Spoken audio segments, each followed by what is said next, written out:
শির যোগ ছেদ বানান হচ্ছে তালবস্য রস্বইকার বয়সুনর বিসর্গ যোগ ছেদ।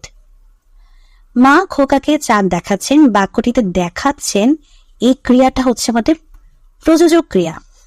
কারণ দেখাচ্ছেন মানে হচ্ছে খোকাকে চাঁদ দেখাচ্ছেন, তার মানে খোকার দেখার কাজটা মায়ের মাধ্যমে কমপ্লিট হচ্ছে। মানে মা খোকাকে দেখাচ্ছেন, খোকা মায়ের মাধ্যমে দেখতে পাচ্ছে। মা দেখাচ্ছে যে ওখানে চাঁদ আছে, সেভাবে খোকা দেখতে পাচ্ছে, ডাইরেকশন দিয়ে দিচ্ছে, মা দেখতে পাচ্ছে, খোকা দেখতে পাচ্ছে। সো এই ধরনের ক্রিয়াকে বলা হয় প্রযোজক ক্রিয়া। মা খোকাকে চাঁদ দেখাচ্ছেন, এখানে দেখাচ্ছেন শব্দটি হচ্ছে প্রযোজক ক্রিয়া। চোখের বালি প্রবাদ প্রবচনটির অর্থ শত্রুতা। চোখের বালি প্রবাদ প্রবচনটির অর্থ শত্রুতা। চোখের বালি প্রবাদ প্রবচনটির অর্থ শত্রুতা। ট্রেনটি স্টেশন ছাড়লো।